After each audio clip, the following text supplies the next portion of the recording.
महामना पंडित मदन मोहन मालवीय जी और प्रधानमंत्री स्वर्गीय श्री अटल बिहारी वाजपेयी जी की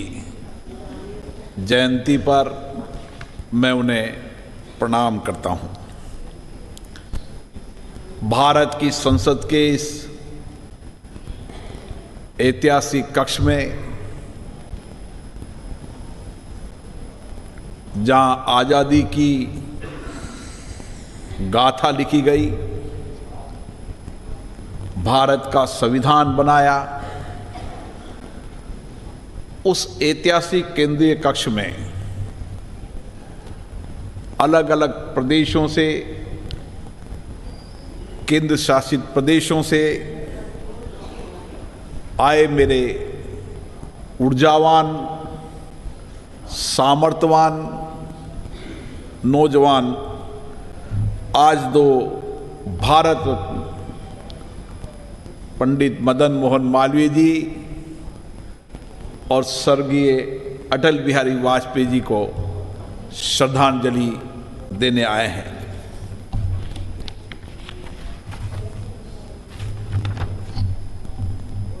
प्रिय छात्रों,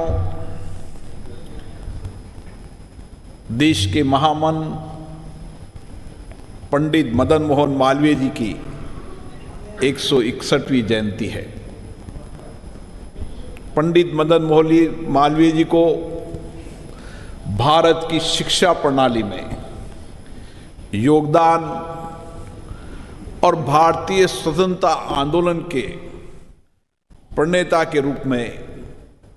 हमेशा भारत याद करता रहता है। उनके उस समय के प्रयास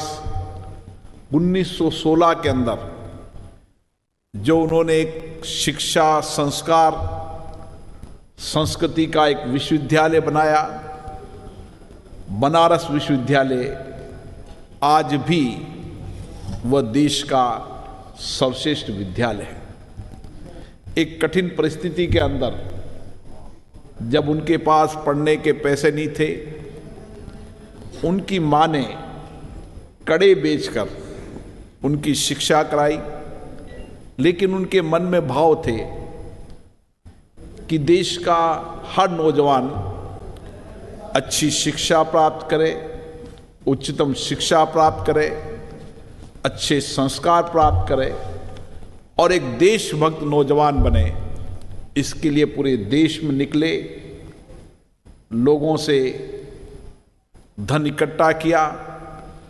और उस समय एक ऐसा विश्वविद्यालय बनाया जिसने आज़ादी की लड़ाई के अंदर बहुत बड़ा योगदान दिया और आज भी संस्कार और संस्कृति का ये विश्वविद्यालय ऐसे बौद्धिक नौजवानों को तैयार कर रहा है जो देश और राष्ट्र के प्रति समर्पित भाव है। आज हम स्वर्गीय अटल बिहारी वाजपेयी जी की भी जयंती मना रहे हैं। इस दिन हम सुशासन दिवस के रूप में भी मनाते हैं। अटल बिहारी वाजपेयी ऐसे सर्वमान्य नेता थे, उनका विराट व्यक्तित्व सभी दलों में उनके प्रति विशेष सम्मान और विशेष रूप से देश के प्रति समर्पण, सेवा और किस तरीके से शासन के अंदर शुचिता आए, स्वच्छता आए, शासन जनता के प्रति जवाबदेही बने। इसलिए एक पारदर्शी शासन, एक जवाबदेही शासन के रूप में उनके दिए गए कार्यों के कारण आज पूरा देश सुशासन दिवस भी मनाया जाता है। साथियों, इसी संसद के अंदर माननीय अटल बिहारी वाजपेयी जी ने 10 कार्यकाल तक लोकसभा में और 2 कार्यकाल तक राज्यसभा में अपने संसदीय कार्यों के माध्यम से देश की जनता को, संसद को एक दिशा देने का काम किया। एक सर्वश्रेष्ठ संसदीय प्रणाली और किस तरीके से भारत के संविधान निर्माताओं ने लोकतांत्रिक संसदीय प्रणाली को अपनाया था और उस लोकतांत्रिक संसदीय प्रणाली से किस तरीके से हम समाज के अंतिम व्यक्ति की आवाज, उनकी कठिनाई, उनकी समस्याएं, उनकी बातें की अभिव्यक्ति संसद के अंदर कर कर हम लोगों को न्याय दिला सकते हैं, एक अच्छा शासन कर सकते हैं और उनकी अपेक्षाएं, आकांक्षाएं इन संसद के माध्यम से पूरी हो, उसके लिए उनका संसदीय कार्यकाल अमिट है और आज भी हम सबको नई प्रेरणा देते हैं। आप सब देश के अलग अलग राज्यों से आए हुए विद्यार्थियों,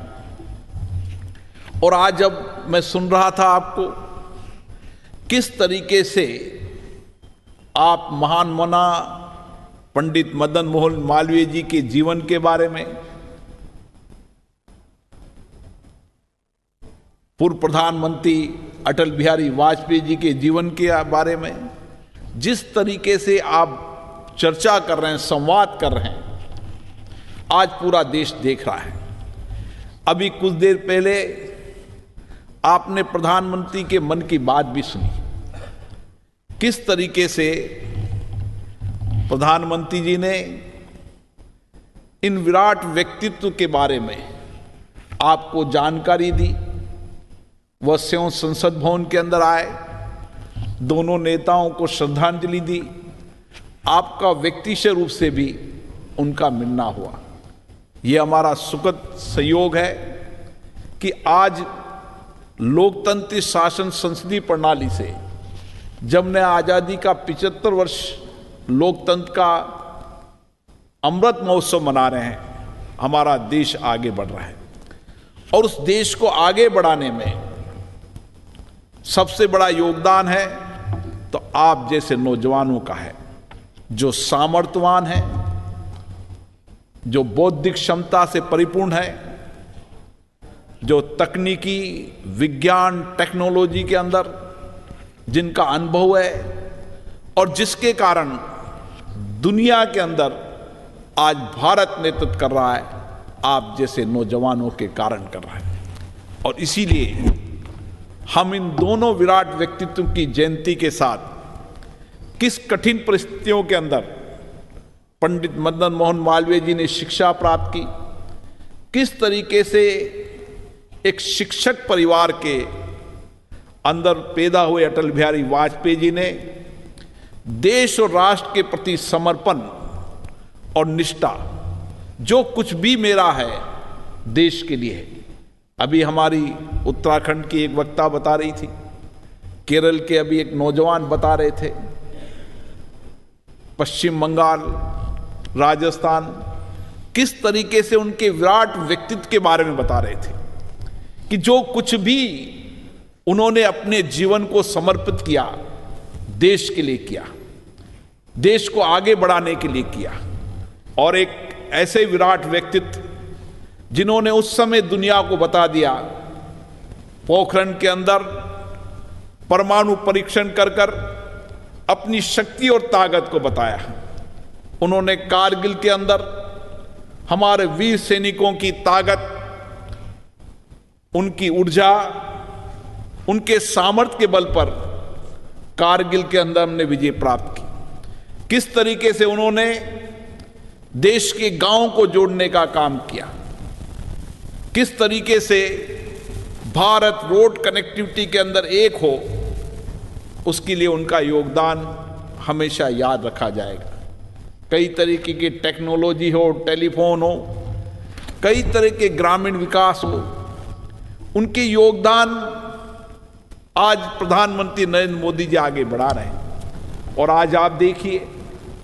कि टेक्नोलॉजी के क्षेत्र में हो, विज्ञान के क्षेत्र में हो, नए स्टार्टअप के अंदर हो, हमारे नौजवानों ने किस तरीके से दुनिया को बताया है कि हर चुनौतियों का समाधान